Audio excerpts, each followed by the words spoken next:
오늘날 우리는 힘제일주의에 살아가고 있습니다.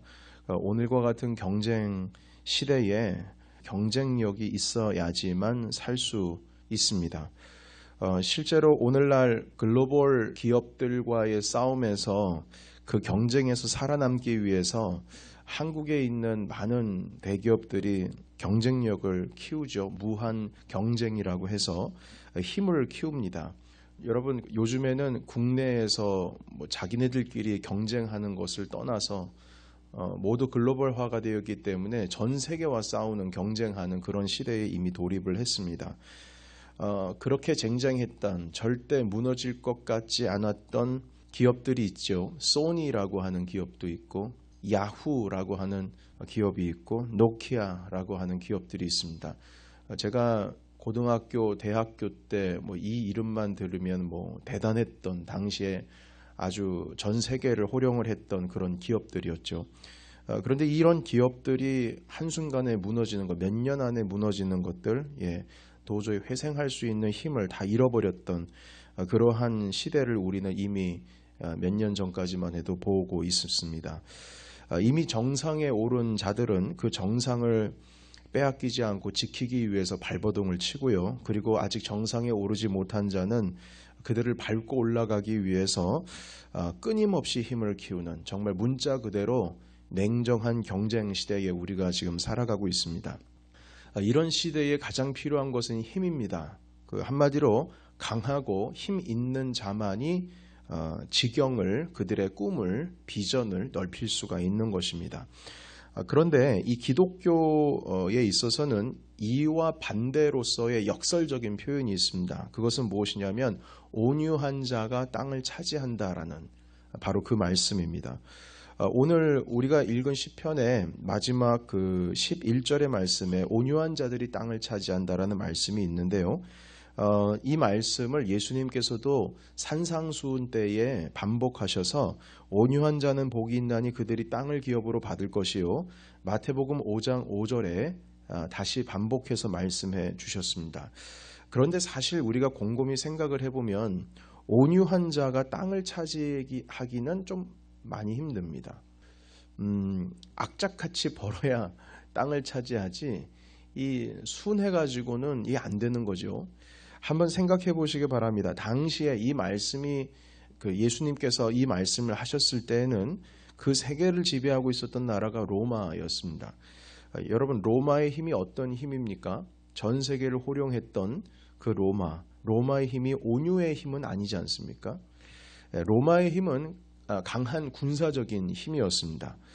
여러분, 때문에 이 유대인들은 그 자신의 나라를 지키고 자기의 가지고 있는 신앙을 지키기 위해서 로마의 그 힘을 능가하는 강력한 능력을 가진 정치적이고도 물리적인 힘을 낼 수 있는 지도자를 원했습니다. 과거에 그러니까 그런 지도자가 어디 있었는가? 바로 다윗과 같은 메시아죠. 다윗은 그 영적으로도 선지자로서 훌륭하셨지만 이분이 왕이었을 때에는 통일 왕국을 이루고 그리고 주변에 있는 모든 국가에 있어서 힘을 낼 수 있는 가장 강력한 그런 왕이었습니다.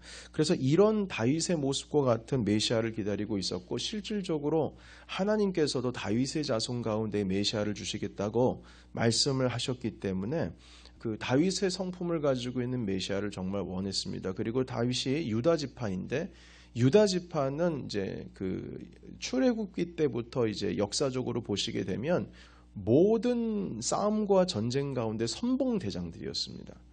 그래서 이런 메시아를 기다리고 있었는데 예수님을 딱 첫눈에 보니까 사람들이 반할 수밖에 없습니다. 왜냐하면 예수님께서 능력 행하시는 일들을 보니까 사람들이 열광을 하는 겁니다. 왜냐하면 그들 눈에는 예수님이 정말 강해 보였기 때문입니다. 정말 강했죠. 이 사람들의 이 운집할 수 있는 능력을 가지고 계신데 한 번 짠 나타나면은 5,000명, 남자만 5,000명 아닙니까? 그러니까 이 정도의 어떤 능력이 있으면 분명히 이스라엘을 독립할 것이고, 그리고 이 힘으로써 로마를 분명히 대항할 수 있는 자가 되겠다 싶어서 이 예수님에 대해서 사람들이 열광할 수밖에 없었습니다. 그런데 나중에 한 번에 모두 실망해서 뿔뿔이 흩어져 버리죠. 왜냐하면 자기들은 강할 것 같은 예수님을 기대했는데 그분이 가장 약한 모습으로 십자가에서 죽어가는 것을 봤기 때문입니다. 그러니까 이사야 선지자의 말씀 그대로 도살장에 끌려가는 어린 양에 불과했다는 겁니다. 그래서 예수님을 다 버리고 도망갔죠. 그들에게는 로마를 능가하는 강력한 능력을 가진 다윗과 같은 지도자가 아니면 기대할 수가 없었습니다. 그래서 다 도망가는 겁니다. 그런데 여러분, 온유한 자가 땅을 차지한다? 여러분, 이것은 그때 당시나 지금이나 말이 안 되는 겁니다. 이런 경쟁상 이 시대에 있어서 힘을 가지고 냉철한 그런 힘을 가지고 있어야 되는데 경쟁력이 있다고 해가지고 부딪혀가지고 쟁취해야지만 쟁취하는 것이 땅인데요. 그 땅을 쟁취해서 얻는 것인데 온유한 자가 마음 순에 빠진 자가 그것을 얻는다고요? 사실 그때나 지금이나 이 말이 좀 안 되는 것 같습니다. 자, 그렇다면 온유한 자가 땅을 차지한다는 말씀이 시편에서나 아니면 예수님께서 마태복음 5장 5절에 산상수훈에서 말씀하신 의도나 왜 주님께서 어떤 의도로 이 말씀을 하셨는지에 대해서 오늘 함께 말씀을 더듬어서 올라가면서 살펴보기를 원합니다. 먼저 우리는 이 보통 온유라고 하면 이 부드러움, 그리고 온화함, 유연함, 이런 이미지와 단어가 매칭이 되는 것을 우리가 느껴집니다. 그래서 그 사람 참 온유하다 이렇게 말할 때에 그 사람 참 부드럽다, 유하다, 온화하다 이런 느낌으로 평가를 내리기도 합니다. 그런데 이 성경에 쓰여 있는 이 온유라고 하는 단어의 원어 성경을 보면 우리가 이해하고 있는 온유라고 하는 의미에 플러스에서 또 다른 의미가 하나가 더 첨가되어 있습니다. 먼저 이 온유라고 하는 단어는 헬라어로 프라우테스라고 하는데요. 이 프라우테스를 우리가 번역할 수 있는 최대한의 언어로 번역을 한다면 온유로 번역을 할 수가 있습니다. 이건 따뜻하고 부드럽다는 뜻이죠. 영어로는 gentleness, 그리고 mildness, 그리고 meekness 이렇게 표현을 할 수가 있을 것입니다.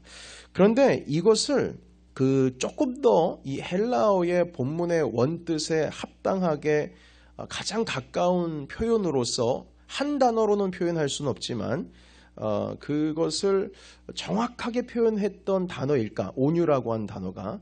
그리고 gentleness, meekness 아니면 mildness로 다 표현할 수 있을까? 거기에 한계가 있다는 겁니다. 한계가 있다는 거예요. 이 말의 어원적인 배경을 말씀을 드리면 여러분께서 조금 이해하기 쉬울 것 같은데요.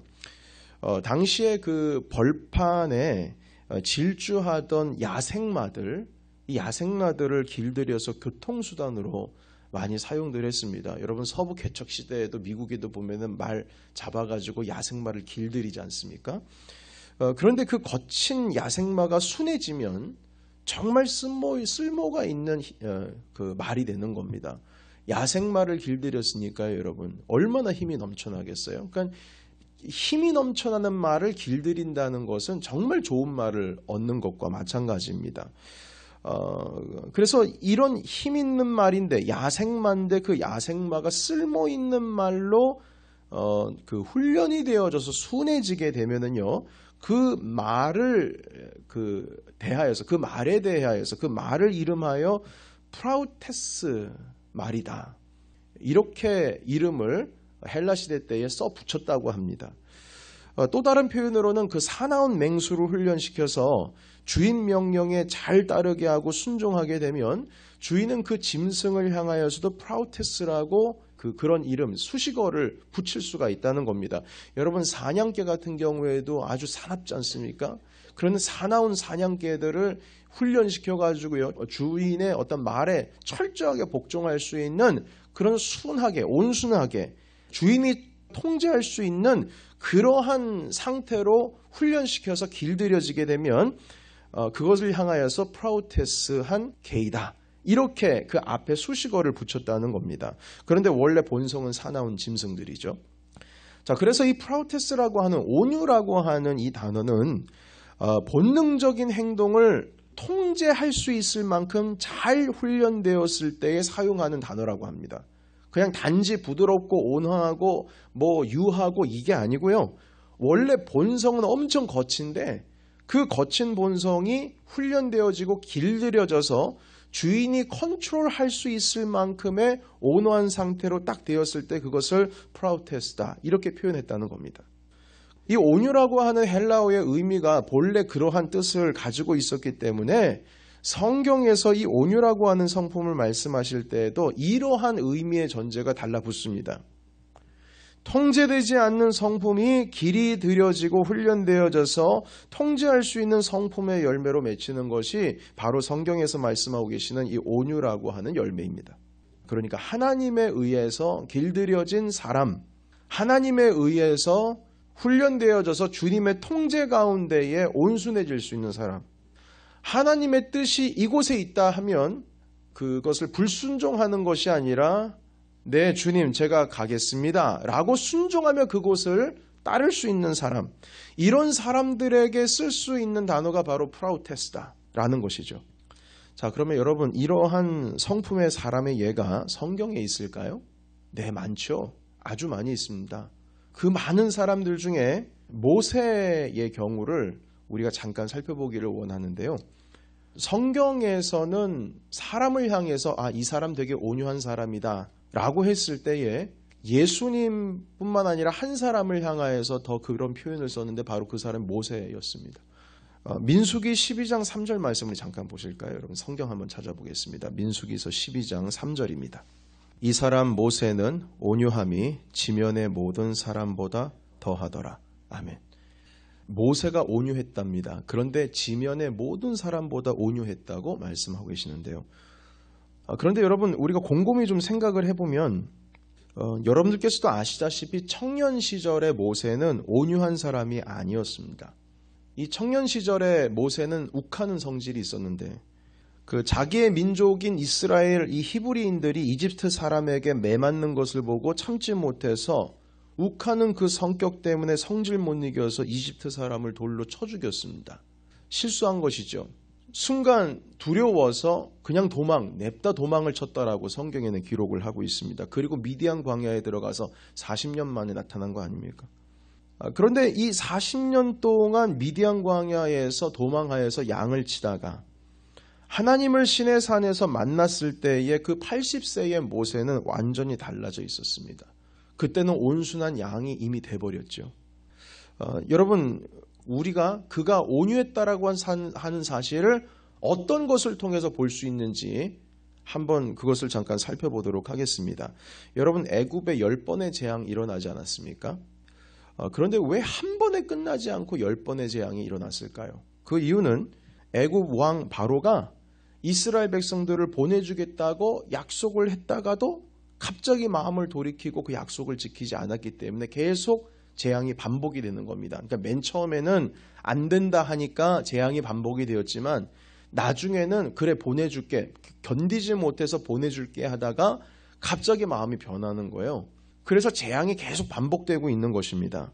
그런데 여러분 약속을 한두 번도 아니고 10번 정도 어기고 자기가 원하고 기대했던 바를 만약에 이거 안 지키게 되면은 얼마나 화가 납니까? 그 10번씩이나 막 어기는 거예요. 보내준다고 했으면서도 자꾸 어기는 겁니다.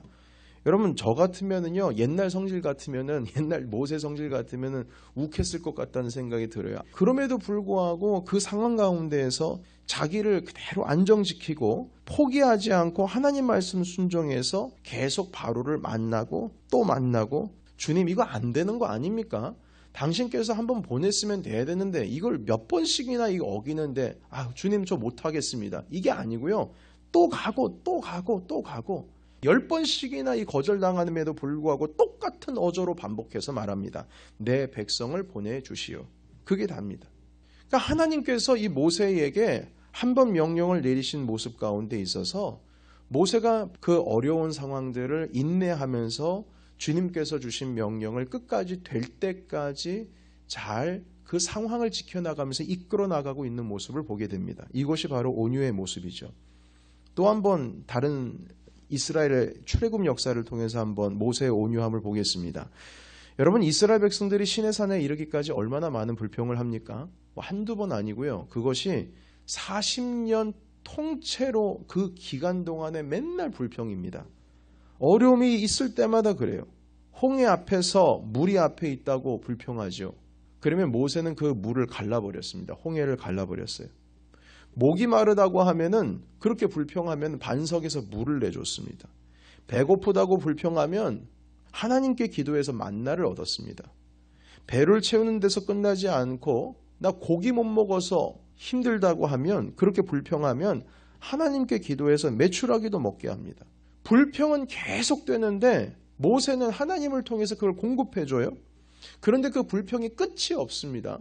여러분 불평하지 않고 간구하는 게 어떨까요? 간구하면 좋을 텐데 간구의 모습이 아니라 불평의 모습으로 자꾸 나오니까 여러분 저 같으면 너무 힘들 것 같아요. 아니 한두 번도 아니고 주님께서 불기둥과 구름기둥도 허락하여 주시고 낮에는 구름기둥으로 이 시원하게 해주시고 밤에는 불기둥으로 따뜻하게 해주시고 이렇게까지 주님께서 40년을 이끌어 주시는데 주님께서 이끌어 주실 것이라고 하는 왜 확신이 없는지 왜 이렇게 불평을 하는지 뿐만 아닙니다. 그 모세의 동족 가운데 있어서는 그 고라라고 하는 자손들도 있었는데요. 이 사람들이 아니 너만 리더냐? 우리도 하나님께서 세워주신 리더이다라고 하면서 당을 저어가지고 모세를 대적하기도 하죠. 여러분 심지어는 가나안 땅을 코앞에 두고서도 불평합니다. 12명의 정탐꾼의 보고를 받으면서 그 앞에 있으면서도 불평해요. 결국에는 그 불평 때문에 그냥 곧바로 들어갈 수 있는데 들어가지를 못하고 40년을 광야에서 지내고 있지 않습니까? 여러분 만약에 들어갈 수 있는 그때를 기회를 놓치고 40년 광야에서 방황하게 되었다. 그러면은 뚜껑 열렸을 겁니다. 정말 그때 당시에는. 아니 코앞에 두고 들어가지도 못하고 너희들 12명 때문에 지금 이러는 거 아니냐고. 여러분 이 정도라면 아무리 훌륭한 지도자라고 할지라도 이 참지 못하고 욱할 수밖에 없죠. 물론 모세가 한번 반석에서 물을 내다가 욱하신 적은 있습니다. 그래서 지팡이로 반석을 아주 강하게 내리쳤지요. 만약에 이런 상황이라면 리더의 자리를 포기할 수도 있었습니다. 40년의 그 리더십의 자리 가운데 계속 있지 않았습니까? 온유해질 수 있는 상황이 아닙니다. 아무리 온유한 지도자라 할지라도 여러분 요나 같은 경우에는 니느웨로 가기 싫어서 다시스로 도망하지 않았습니까? 모세도 도망을 충분히 할 수 있었어요. 이미 미디안에는 자기 처가 식구들이 다 살고 있었기 때문에 도망할 수도 있었어요. 도망 안 가는 게 이상하죠. 이런 백성들을 무슨 희망을 가지고 가나안 땅으로 인도합니까? 가나안 땅에 가서도 문제예요. 이런 상태라면요. 광야에서 딱 죽기 십상이죠. 네. 여러분 만약 모세가 과거 40년 전에 청년 때의 애굽의 그 왕자로 있을 때의 성격 같았으면 이런 상황에서 자기 자신을 통제할 수가 없었을 겁니다. 엄청 괴로웠을 거예요. 불평이 있을 때마다 모세가 한 일은 무엇이냐면 출애굽에도 보시게 되면 그냥 무조건 꿇어 엎드렸다라고 하나님 앞에서 엎드렸더라라고 기록을 하고 있습니다. 기도함으로 자신의 온유함으로 그 모든 상황 정말 스트레스가 엄청나게 강하게 압박하는 그런 상황 속에서 도저히 앞길을 볼 수 없는 상황 속에서 하나님께 엎드린 그 모세의 모습을 볼 수가 있는데요. 결국에는 이러한 모습으로서 40년을 이스라엘을 포기하지 않고 끝까지 그들의 리더로서 가나안 바로 그 앞까지 그 백성들을 인도하게 됩니다. 여러분 이것이 온유입니다. 모세가 지면에 있는 모든 사람보다 온유하다고 했어요. 온유했기 때문에 이스라엘을 다스릴 수가 있었고 온유했기 때문에 끝까지 이스라엘을 포기하지 않고 하나님께서 원하시는 그 뜻대로 가나안까지 인도할 수가 있었습니다. 그것은 바로 이 온유함 때문입니다. 그는 원래 온유한 사람이 아니었죠. 그러나 하나님께서는 그를 광야에서 훈련시키고 하나님의 명령에 자기 자신을 내려놓고 순종할 줄 아는 사람으로 변했습니다.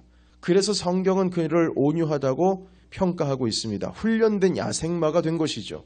하나님의 손에 붙들리니까 야생마가 잠잠해진 겁니다. 오늘 시편과 마태복음 5장의 산상수훈에 있는 말씀에서는 온유한 자에게 하나님께서는 땅을 기업을 주신다고 말씀해 주셨습니다. 자, 그렇다면 땅을 기업으로 주신다라는 이 말씀을 우리가 잠깐 살펴보도록 하겠습니다. 여러분 이 말씀대로라면 모세가 땅을 차지했나요? 차지 못했습니다. 그는 가나안 땅에 들어가지 못하고 느보산에서 가나안 땅을 향하는 이스라엘을 보면서 그곳에서 생을 마감했습니다. 왜 세상에서 가장 온유한 사람이라고 성경은 말씀하시는데 이 온유한 자가 왜 땅을 차지하지 못했을까요? 도저히 이 말씀이 어떻게 연관이 되는 것일까요? 물론 모세가 땅을 그 가나안 땅에 들어가지 못한 이유는 한 번의 실수 때문입니다. 그 실수는 무엇이냐면 내가 너에게 물을 내랴 하면서 화가 나가지고 반석을 한번 강하게 내리쳤지요. 주님께서는 그것 때문에 너 가나안 땅에 못 들어간다. 이렇게 말씀하셨습니다. 물론 그 사실 때문에 가나안 땅에 들어가지 못한 것은 있지만 그럼에도 불구하고 모세는 온유했던 사람이었습니다. 단 한 번의 실수였지만 여러분 그래서 이 온유했던 모세가 한 번의 실수로 인해서 그 땅을 기업으로 차지하지 못한 것도 뭐 이유라고 할 수는 있겠습니다. 하지만 여러분 이 땅을 차지한다라고 하는 말씀은요. 조금 더 엄밀한 의미로 말씀을 한다면 우리가 눈에 보는 어떤 땅, 이 면적 이걸 차지한다는 뜻이 아니고요. 하나님께서 다스릴 수 있는 권한을 주신다는 의미였습니다. 여러분 사실 땅을 차지한다라고 하는 개념은 유대인들에게 맞는 개념이 아닙니다. 왜냐하면 땅은 차지할 수 있는 것이 아닙니다. 하나님께서 이미 12지파에게 땅을 분배했을 때에 그 땅은 자기 자손들에게 되몰림은 할 수 있지만 그 땅을 누군가에게 팔 수 있습니까? 없습니까? 없어요. 율법상에는 그걸 누구한테 팔 수가 없습니다. 그러니까 이게 도저히 어쩔 수가 없어서 어떤 일에 의해서 땅을 빼앗길 수는 있지만 여러분 7년이 지나면 안식년이 되면 어떻게 됩니까? 다시 원상복귀. 종들도 다 원상복귀입니다. 율법은요. 땅을 팔 수 있는 개념이 아니에요. 땅은 누구의 것이냐면 하나님의 것입니다. 하나님께서 우리에게 딱 주신 기업이기 때문에 그 기업을 주님께서 주신 기업을 어떻게 팝니까? 여러분 왕이 만약에 신은 충성을 했기 때문에 내가 칼을 하사하노라. 그러면 그 칼을 딱 줍니다. 그러면 이 칼을 애따 잘됐다 이거 팔아먹자 해가지고 팔아먹습니까? 그러지 않습니다. 왕이 준 하사품은 그 자손 대대로 이걸 가지고 있어야 되는 겁니다. 만약 그걸 팔게 되면은 왕에 대해서 대항한 겁니다. 하나님께서 주신 그 땅을 기업을 어떻게 팔아버립니까? 그렇지 않습니다. 그러니까 차지한다라는 것도 말이 되지를 않습니다. 그래서 자손 대대로 그 땅을 차지하고 있어야 되고 7년이 지나면 처음으로 다시 돌아가는 거예요. 다 돌아가는 겁니다. 여러분 그래서 이 땅을 차지한다라는 개념은요. 내가 재산을 소유하고 이 땅 따먹게 하는 것처럼 부동산 투기하는 것처럼 그렇게 땅을 넓혀간다는 의미가 아니고요. 이것은 무슨 의미냐면 하나님께서 우리에게 다스릴 수 있는 권한들을 허락해 주신다라는 의미입니다. 여러분 주님께서는 우리를 통해서 하나님 나라를 이루어가기를 원하십니다. 그리고 그 하나님의 나라를 이루기 위해서 우리에게 권한을 주십니다. 아버지의 권한, 어머니의 권한도 있고요. 직장에 있어서는 상사의 권한도 있지만 내가 속해 있는 그 위치의 권한들이 있습니다. 교회에서도 내가 직분을 받았기 때문에 직분 받은 것으로서 딱 그 권한이 있어요. 내가 어디를 가든지 여러분께서 리더십을 가지고 있고 어느 누구도 리더십이 없는 자가 없습니다. 가장 밑에 쫄병이라고 할지라도 자기가 다스려야 될 2등병이라고 할지라도요. 저는 2등병 때 걸레 빠는 일이 제가 할 일이었고 구두 닦는 일들이 제가 할 일이었는데 그만한 일들이 다 있는 겁니다. 어느 누구에게나 권한이 있어요. 하나님께서는 주님의 나라, 주님께서 속하여 있는 영역을 늘려가시고 하나님께서 다스리시는 나라로 주님의 나라를 이루기 위해서 예수님께서는 하나님 그 나라의 복음을 전하기 위해서 오셨고 주님의 나라를 이루게 하기 위해서 우리를 소명으로 콜링해 주셨습니다. 그래서 여러분 지난 주일에 말씀을 나눴던 것처럼 주인이 먼 나라로 떠날 때에 어떤 종에게는 5달란트, 어떤 종에게는 2달란트, 어떤 종에게는 1달란트를 주셨던 것처럼 권한들을 우리에게 다 주십니다.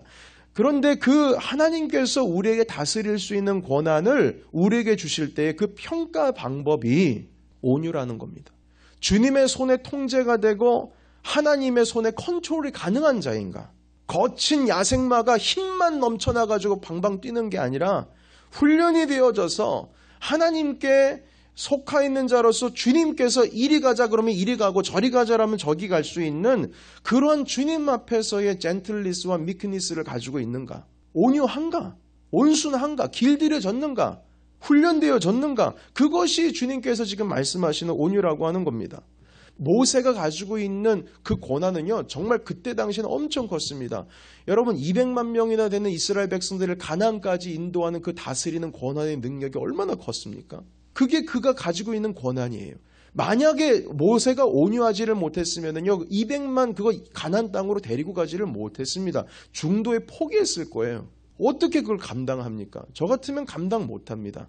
40년 동안이요. 그 스트레스를 어떻게 받겠어요?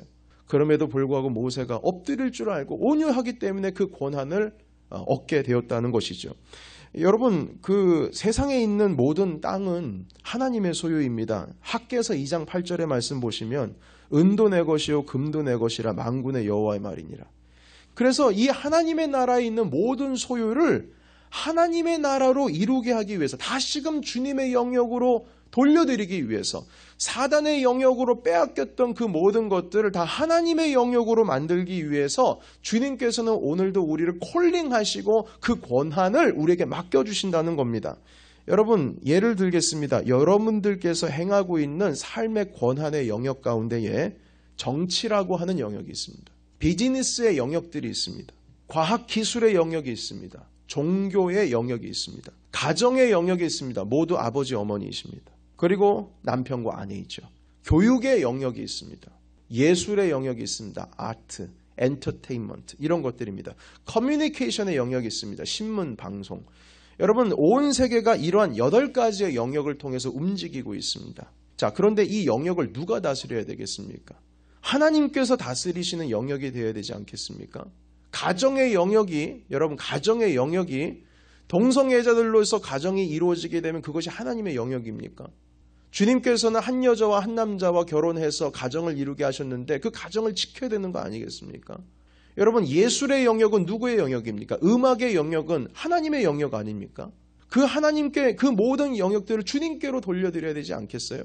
여러분, 예술의 영역은 어느 누구의 영역입니까? 원래 주님께서 인간들에게 예술의 혼을 불어넣어 주셨을 때는 그 모든 것을 가지고 하나님을 찬양하기 위해서 예술적인 혼을 다 불어넣어 주셨어요. 그런데 그 예술을 하나님을 위해서 사용을 하지 않고 자기 자신에 있는 이 자만함과 교만함과 내 자신이 중심이 되어서 내 안에 계시는 하나님을 높여드리고 주님을 찬양하기 위한 것이 아니라 나만의 것을 만들어내기 위해서 수많은 예술의 형태 가운데 죄악된 모습으로서 예술 형태가 얼마나 많이 나옵니까? 그러니까 그런 예술적인 혼도 기독교인들이 하나님의 영광을 위해서 주님께서 다스리시는 영역으로 발전시켜야 되는데, 그런 영역들을 누구에게 주시는가? 그 땅을 누가 차지할 것인가? 그 권한을 누가 받을 것인가? 그 일을 누가 감당할 것인가? 하나님께서 다스리시는 나라, 주님이 통치하시는 그 나라를, 그 영역을 누가 하나님께 드릴 수가 있을까? 바로 온유한 자라는 겁니다. 거친 자기의 본능, 옛사람은 다 버려버리고 하나님께서 길을 들인 자, 바로 그 사람에게 그 권한을 허락하신다는 겁니다.